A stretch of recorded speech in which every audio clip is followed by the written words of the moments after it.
चिंतल बस्ती नाम का एक गांव था। उसमें मुन्ना नाम का एक गरीब बच्चा हुआ करता था। वो एक अनाथ था। उसके साथ और थोड़े अनाथ बच्चे मिलकर रोड के बगल में, पाइप्स में और झोपड़ियों में रहते थे।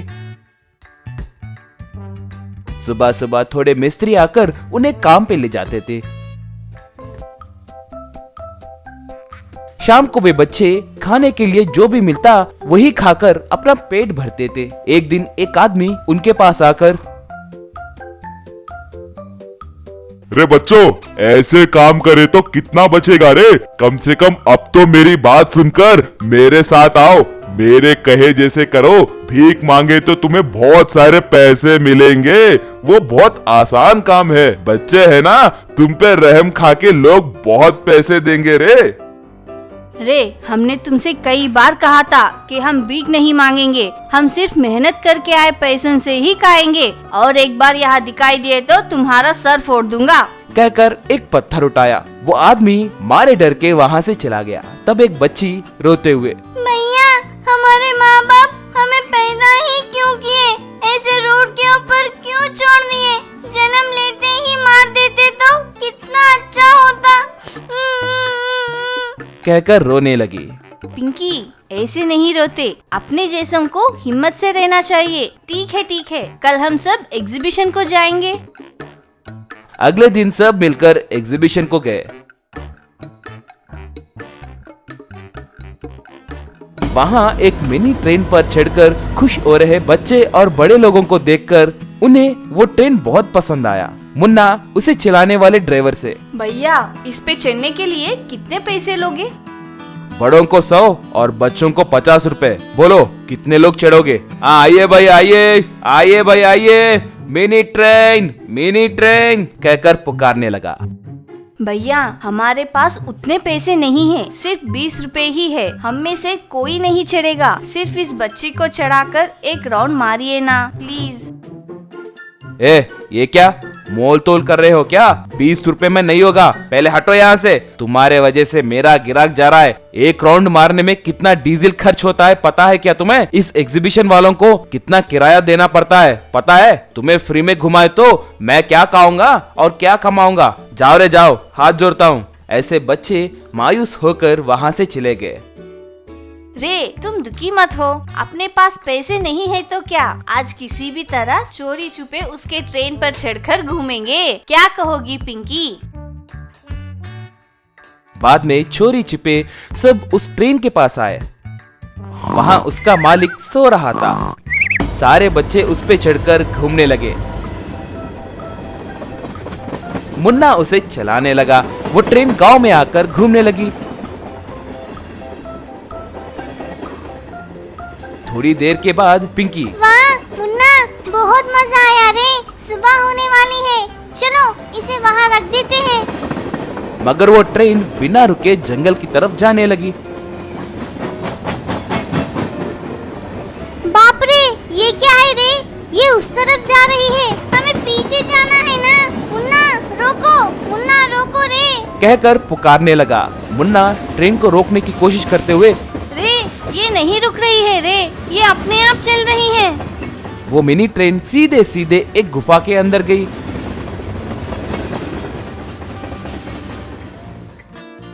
वहाँ 2 राक्षस थे। बच्चे उन्हें देखकर डर गए। राक्षस जी, हमें माफ कीजिए। हम गलती से आपके गुफा में आए, हमें कुछ मत करो। हम गरीब हैं और ऊपर से अनाथ भी हैं, हमारा कोई नहीं है। राक्षस जी, आपके अनुमति के बिना हम यहाँ पर आए। ये सब मेरी वजह से ही हुआ है। अगर आप चाहे तो मुझे खा लीजिए, मगर बेचारे मेरे दोस्तों को छोड़ दीजिए। कहकर हाथ जोड़ा। बच्चों, हम आपको कुछ नहीं करेंगे, डरिए मत। सच कहे तो हम ही आप लोगों को यहाँ पर लाए हैं। हमारे बच्चे नहीं हैं, इसीलिए हमें बच्चे बहुत पसंद है। तुम्हारे समस्याओं के बारे में भी हमें अच्छी तरह से पता है। बेटा मुन्ना, तुम बहुत महान हो। अपने दोस्तों के लिए जान देने भी तैयार हो गए। बच्चों, अब से आप गरीब नहीं हो, हमारे दिए सोने से आप लोग अमीर बनकर खुशी से जियो। कहकर हाथ घुमाते ही वो ट्रेन एक सोने के ट्रेन में बदल गई। उसके ऊपर बड़े बड़े बक्से और मटके भरकर सोना था। बच्चे उन राक्षसों को प्रणाम किए। वो राक्षस प्यार से बच्चों के सर पर हाथ रखे।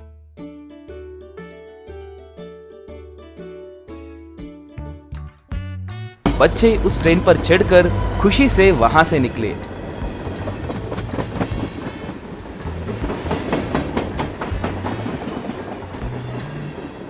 वो ट्रेन चलाते हुए गांव में आते ही सुबह हो गई। लोग उन्हें बहुत आश्चर्य से देखने लगे। वो सीधे उस एग्जीबिशन के पास आई।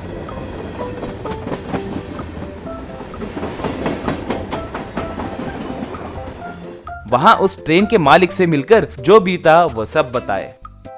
भैया, आपकी अनुमति लिए बिना हमने इस ट्रेन को चलाया है, हमें माफ कीजिए। आपके ट्रेन की वजह से ही हमें इतना सारा सोना मिला है। अब आपका ट्रेन एक सोने की ट्रेन में बदल गई है। ये आपका ही है, इसीलिए आप ही इसे ले लीजिए।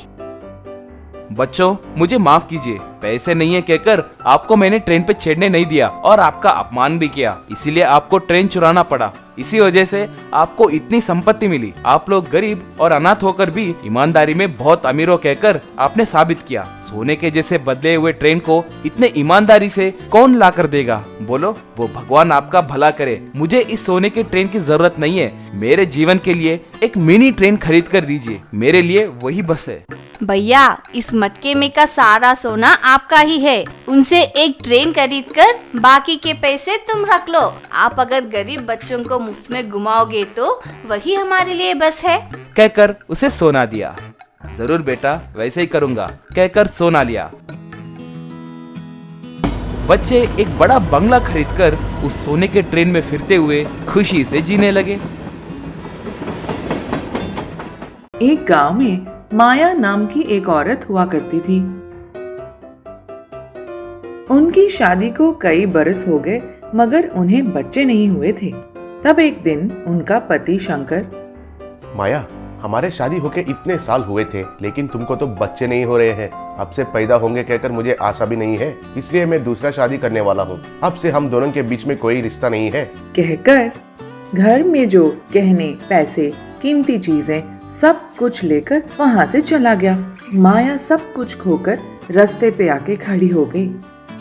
उसे कुछ समझ में नहीं आ रहा था कि वो क्या करे। उसे अपने जीवन से नफरत हो गई थी। वो आत्महत्या करने के लिए रेल की पटरी पर चल के जा रही थी। पीछे से एक रेलगाड़ी भी आ रही थी। बस एक और मिनट में ट्रेन उसके ऊपर से जाने ही वाला था। तब माया को एक छोटी बच्ची की रोने की आवाज आई। वो सुनते ही माया ट्रेन की पटरी के उस तरफ कूद गई। जहाँ से बच्चे की रोने की आवाज आ रही थी, वहाँ जाकर देखी। वहाँ उसे घास के बीच में एक छोटी बच्ची दिखाई दी। माया चारों तरफ ढूंढने लगी, वहाँ उसे कोई नहीं दिखा था। उसे खुद बचाने के लिए भगवान ने इस बच्ची को भेजा कहकर वो बड़ी खुश हो गई। उस बच्ची को अपने साथ ले गई। उस बच्ची को पालने के लिए माया ने कई तरह के काम पाने के लिए बहुत कोशिश की, मगर उसकी गोद में इस छोटी बच्ची को देखकर कोई भी उसे काम देने के लिए तैयार नहीं था।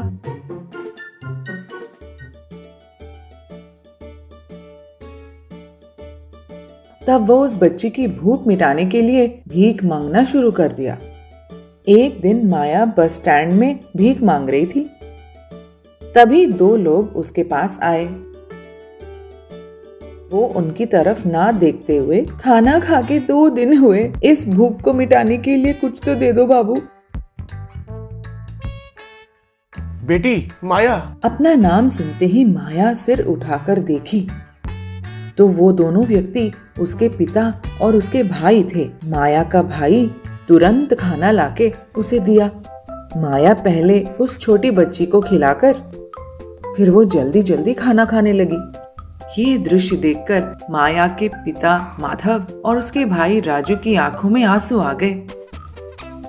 ये सब क्या है बेटी? ये बच्ची कौन है? तुम्हारा पति कहाँ है? तुम्हारे हाथों से कई लोगों को अन्नदान करती थी, लेकिन अब तुम ऐसी स्थिति में क्यों हो? इतना मुश्किल में हम तुम्हें याद नहीं आए हैं क्या बेटी? तब माया ने जो कुछ हुआ सब उन्हें समझाकर, पिताजी मुझे माफ कर दीजिए, मैंने आपकी बात को ना मानते हुए उस शंकर से शादी की थी और शंकर दूसरी शादी करने के लिए उसने मुझे छोड़ दिया। आप ही बताइए किस मुंह से मैं वापस आपके पास आती? ठीक है, जो हुआ सो हुआ। ये बेटी तुम्हारी बेटी तो नहीं है, इसे कोई अनाथ आश्रम में ज्वाइन करके हमारे घर जाएंगे। चलो, 1 महीने में मैं तुम्हें और एक रिश्ता लाकर धूमधाम से शादी करता हूँ। भाई सपने में भी मत सोचना कि मैं इस बच्ची को छोड़ दूंगी। सिर्फ जन्म देने से ही कोई माँ नहीं बन जाती। इस बच्ची के वजह से मुझे दोबारा जन्म मिला है, इसलिए ये बच्ची ही मेरी माँ है। मेरी इस माँ को बचाने के लिए मुझे चाहे जितने भी दिन भूखे रहना पड़े और भीख भी मांगनी पड़े, मैं वो खुशी खुशी करूंगी। इतने में वहाँ शंकर आ पहुँचा। मुझे माफ करो माया, दूसरी लड़की से शादी करने के लिए मैं तुम्हें सड़क पर छोड़ दिया। वो मेरे पूरे पैसे लूट कर भाग गई है। अब तुम्हारा मूल्य क्या है मुझे पता चला है। ये बच्ची को हमारे साथ ही रखेंगे। तब माया को समझ में नहीं आया कि वो क्या जवाब दे और वो शंकर की तरफ देखती रही। इतने में वो बच्ची एक देवी के रूप में बदल गई। माया, तुम्हारी परीक्षा लेने के लिए ही मैं इतने दिन तुम्हारे साथ बच्ची के रूप में रही। इतनी मुश्किलें झेलते हुए भी तुमने मेरी बहुत प्यार से देखभाल की। मेरे लिए अपने माता पिता और अपने भाई को भी छोड़ने के लिए तैयार हो गई, मगर तुमने मुझे कभी नहीं छोड़ा। मैंने अपनी शक्ति से ही तुम्हारे पति को भी तुमसे दूर किया था। उसे अपनी गलती की एहसास होते ही वो तुम्हारे पास लौट आया। उसे माफ कर दो, कहते हुए देवी ने अपने हाथ को हवा में ऐसे घुमाया। उसकी झोपड़ी एक बड़े से भवन में बदल गया। वहाँ 2 अलमीरा खड़े हो गए। एक अलमीरा भर के पैसे और दूसरे में सोना था। सब मिलके इसी घर में रहना, ये मेरा आशीर्वाद है। देवी वहाँ से अदृश्य हो गई। शंकर और माया मिलकर रोड पे जो बच्चे भीख मांगा करते हैं उन सभी को इकट्ठा करके उन्हें अच्छी परवरिश देते हुए उन्हें पढ़ाना शुरू किया। इतने में 1 साल के अंदर माया ने 2 जुड़वा बच्चों को जन्म दिया। तब माया ने मन ही मन में अपनी देवी को धन्यवाद देने लगी।